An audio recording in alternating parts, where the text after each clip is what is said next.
Hi and welcome. Today we're reviewing this plugin called RoomWidener by JD Factory. It's a new plugin. It's their first plugin actually. I suggest you use good headphones or good studio speakers because we're going to do a lot of fine listening.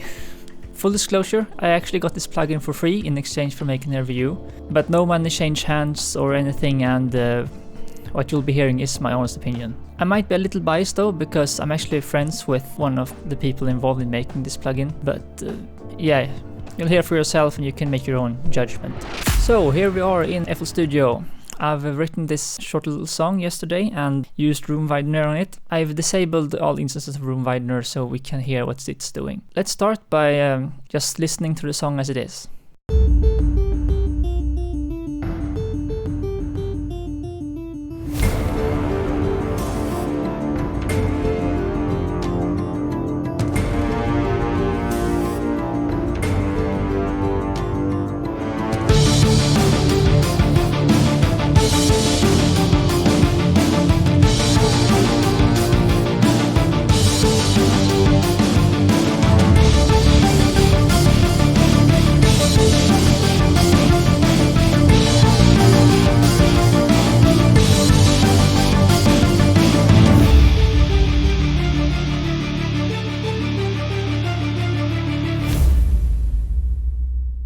There's a few instances where when I made this I noticed that I like wanted a bit wider. For instance, on the intro here, this part I thought could use a bit more stereo width. I have an instance of RoomWidener on here, so let's enable that and see.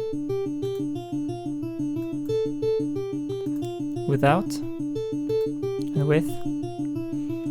You can hear it's just a tiny bit wider, and when we have that we can also add our delay and reverb. Maybe that's a bit too much reverb. There was also another place where I wanted it to be a bit wider. For instance, this synth part here.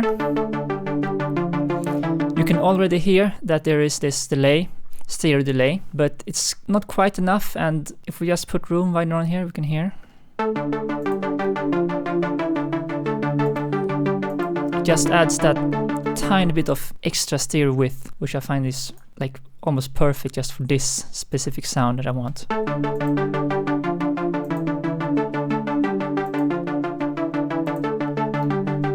Together with the strings.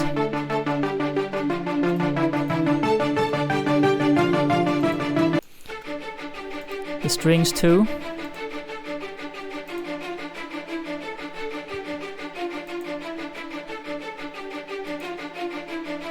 This is actually extra helpful with these strings because there's not a lot of stereo width in the actual recordings.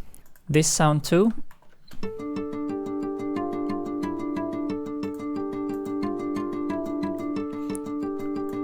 Here you can almost hear that there's this delay that it adds. I think it works with like panned delays with a very specific like delay value or something.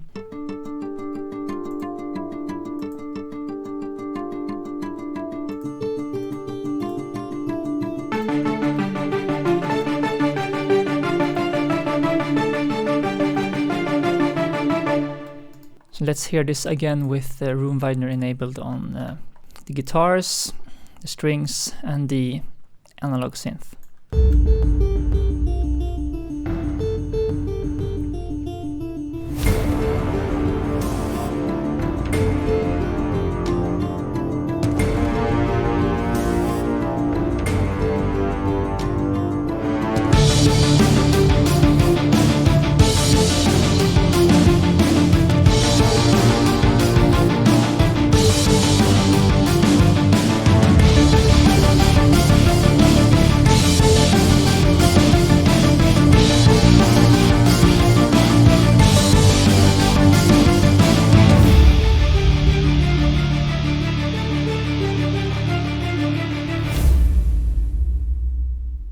So let's open another project, which I have more for other specific use cases, so to say.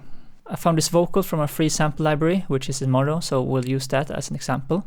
And late at night, when I go to slumber,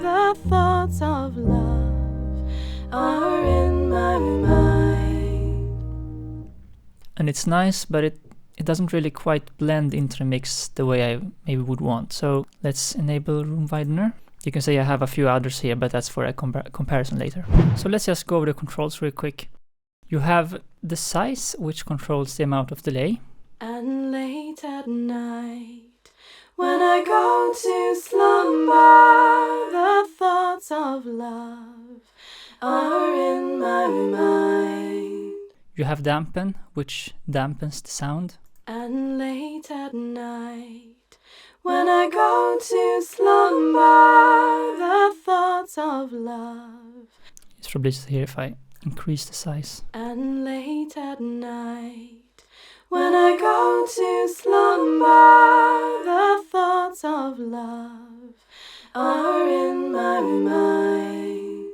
And you have the amount, which controls the amount. And late at night, when I go to slumber, the thoughts of love are in my mind. And late at night, when I go to slumber, the thoughts of love are in my mind. You'll notice that there's like no release tail at all. It's very instant, like a tiny reverb, like if you were in a tiny room or something, but I think there's more going on than just that. So let's listen to another example.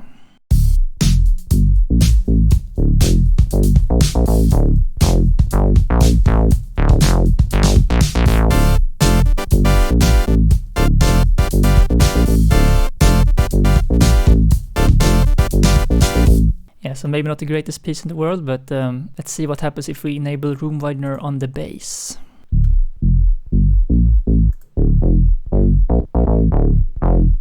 Ooh.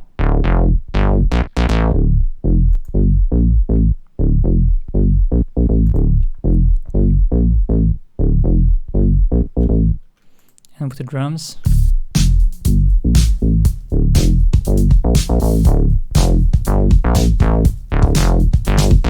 And these are the settings that I use. But there are other Widener plugins, free Widener plugins. I was curious, like, how does it compare to free alternatives? So I did this little thing here where I have Wider, Ozone Imager 2, which is like what I use most, and a short plate reverb, just because like RoomWidener sounds like a small room, so I tried to find sound that kind of mimics that, but like still is just a reverb. And then RoomWidener, you can see the settings I use here. I think these are the default settings, or close to them at least. Yeah, I tried to match the settings somewhat, just to like get an idea. And yeah, let's listen. And late at night, when I go to slumber, the thoughts of love are in my mind. And late at night, when I go to slumber, the thoughts of love are in my mind. And late at night, when I go to slumber, the thoughts of love are in my mind. And late at night, when I go to slumber, the thoughts of love are in my mind. And late at night, when I go to slumber, the thoughts of love are in my mind. One thing I'll say that I didn't notice before is that RoomWidener seems to like add some sort of, not maybe like excitement, but it makes the sound feel alive in a different way that the other RoomWidener, that the other Widener plugins can't do, or like at least Widener or Ozone that I have here. The reverb is the closest I'd say to like what I'd actually use as an alternative if I didn't have RoomWidener. But yeah, like I quite like what RoomWidener is doing.